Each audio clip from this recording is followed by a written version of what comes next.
part of my PhD study, where I'm looking at the effect of observation and pet-like imagery on imagery ability. I will explain to you what pet-like imagery is, but I introduce what imagery is actually. Well, imagery is kind of techniques where if athletes combined with physical practice, it will create a greater outcome if compare where they do physical practice alone or imagery alone for their mental practice. However, the ability to image is kind of important because higher imagery ability will create higher imagery effectiveness.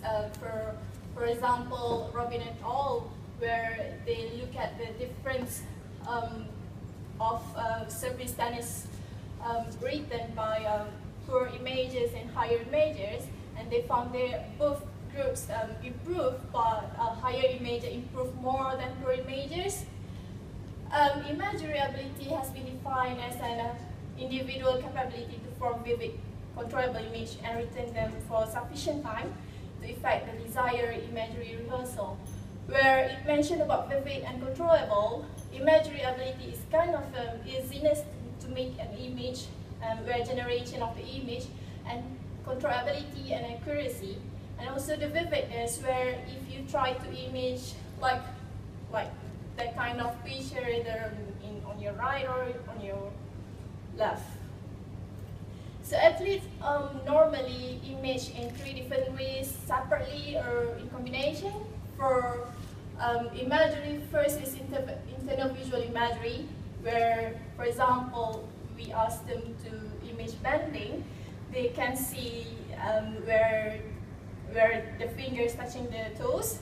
For EVI, external visual imagery, they can see the whole body, the environment, the wall, the floor, and also, this is a third-person view of image. And the third is kinesthetic imagery, where you feel, the muscle and then the spine where you're bending, as well as you feel your fingers touching the toes. It's associated with the movement itself. So a question is, does imagery ability can be improved? Yes, it can actually, where there is a studies by Williams, Cumming, and Edwards, where they found that observation, well, you observe first and then you image, it kind of helped to improve easiness in visual image. And my previous study, where I'm trying to see where pet-like imagery can help to improve easiness, and it shows that it will really improve easiness and vividness in IVI and KI only. So this study, I'm going to look at, to investigate the effect of pet-like imagery and movement observation on imagery ability, and to compare the effect of imagery containing pet-like elements with movement observation. So we hypothesized that for EVI, IVI, and KI, easiness and vividness, traditional imagery we score low compared to pet-like imagery we score high maybe, and the observation we score high in easiness and low for vividness.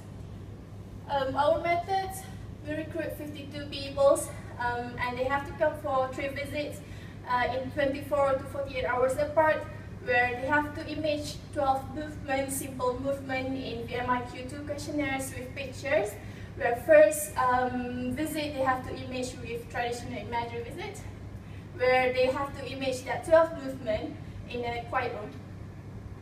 Second visit, they have to image with incorporating that pet-like imagery, where pet-like imagery is actually an acronym of 7 elements: physical, environment, timing, task, learning, emotion, and perspective. Where, for example, if they try to image riding a bike, they have to hold the bike and they image. If they want to image running, they stay on the running path and they image like that. So this is pet-like imagery visit. And the third visit, they have to observe first, and they try to image that movement. For the questionnaires, we have a scale, easiness scale, where number 1 scores very hard to see, number 5 scores very easy to see. And the vividness, number 1 represents as a no image at all, and number 5 represents clear and vivid as normal vision. So for the result, for easiness EVI, we can see that there is a difference for pet lab and traditional. So if you incorporate the pet lab elements, it really improves your imagery easiness for EVI image, but not observation, obviously. For easiness IVI, there is a difference between pet lab traditional and observation, and pet lab score higher than both situation. For easiness kinesthetic, there is a difference between traditional pet lab and pet lab observation, and pet lab score higher than both again. For vividness EVI, there is difference between pet lab and observation and traditional means pet lab score higher than both two, but observation helps a bit. And vividness IVI, sorry.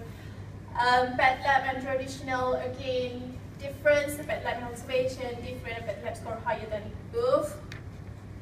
Vividness PI, again pet lab scores higher than traditional observation, pet lab is the winner here. So for the summary, easiness and vividness, we found that a traditional imagery, if you image by sitting in a quiet room, it wouldn't help, and it's a low scores for EVI, IVI, and KI. But pet lab imagery, you scores higher, observation score high for EVI, only for easiness and vivid. We can see that pet lab imagery helps in easiness and vividness for EVI, IVI, and KI. Again, observation improves the vividness of EVI image, and observation effects similar to the traditional imagery on imagery ability except vividness EVI image. So for discussion, my results provide information about the effect of pet lab elements on imagery ability, and is confident that pet lab can lead the actual improvement of ease and vividness to image, and the most helpful element is physical and environment.